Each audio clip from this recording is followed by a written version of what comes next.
క్రీడలతో శారీరక మానసిక ఉల్లాసంతో పాటు స్నేహభావం పెరుగుతుందని జిల్లా అడిషనల్ ఎస్పీ సౌజన్య తెలిపారు. సోమవారం ఉచ్చి మండలం దామరమడుగులో విపిఆర్ ఫౌండేషన్ ద్వారా నిర్వహిస్తున్న పార్లమెంటు స్థాయి క్రికెట్ పోటీలను రూరల్ డీఎస్పీ ఘట్టమనేని శ్రీనివాసరావుతో కలిసి ప్రారంభించారు. ముందుగా జెండాను ఆవిష్కరించి క్రీడా జ్యోతి వెలిగించి పోటీలను ప్రారంభించారు.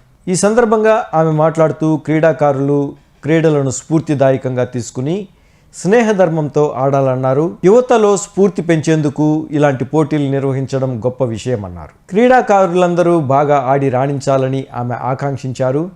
ఈ కార్యక్రమంలో పోలీసు సిబ్బంది, కూటమి నాయకులు, క్రీడాకారులు పాల్గొన్నారు. ఫౌండేషన్ ట్రస్ట్ నుంచి వచ్చిన అందరూ, ఇక్కడ ప్రాంగణంలో నుంచి అందరికీ కూడా నమస్కారాలండి.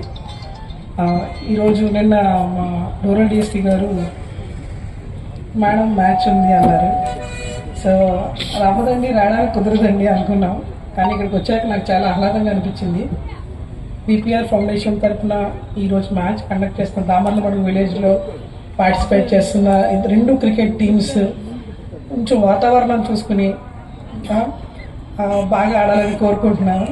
అలాగే క్రీడల ద్వారా యాక్చువల్లీ అందరూ కూడా యాక్టివ్గా ఉండటం, అలాగే కాంపిటేటివ్నెస్ పెరగటం ఒకటి. ఇలాంటి జరుగుతున్నప్పుడే అందరితో కలిసి ఉండడం, సమస్యలు పరిష్కరించుకోవడం కూడా జరుగుతుంటుంది. కాబట్టి ఈరోజు విపిఆర్ తరఫున ఇక్కడ పార్టిసిపేట్ చేసిన అందరికీ కూడా నా దగ్గర నుంచి కృతజ్ఞతలు. అలాగే మరిన్ని స్పోర్ట్స్ ఇలా కండక్ట్ చేసి అలా గ్రూప్ ద్వారా చాలామందిని, మంచి వ్యక్తులను ఇక్కడి నుంచి ప్రోత్సహించాలని కోరుకుంటూ సెలవు తీసుకుంటున్నాను. అలానే ఒక ఆరోగ్యానికి సంబంధించిన అంశంగా మనం తీసుకోవచ్చు. ఎందుకంటే ఈ ప్రజెంట్ సమాజంలో ప్రతి దాంట్లోనూ పోటీతత్వం ఉంది. ఈ పోటీతత్వం వల్ల బెస్ట్ రిజల్ట్ ఎవరైతే బాగా పెర్ఫామ్ చేయగలరో ఏ ఫీల్డ్లోనైనా సరే వాళ్ళకి గుర్తింపు అనేది అవసరం. ఇలాంటి స్పోర్ట్స్ యాక్టివిటీ ద్వారా అలానే యువతని ప్రోత్సహిస్తూ విపిఆర్ ఫౌండేషన్ మంచి కార్యక్రమం స్టార్ట్ చేసింది.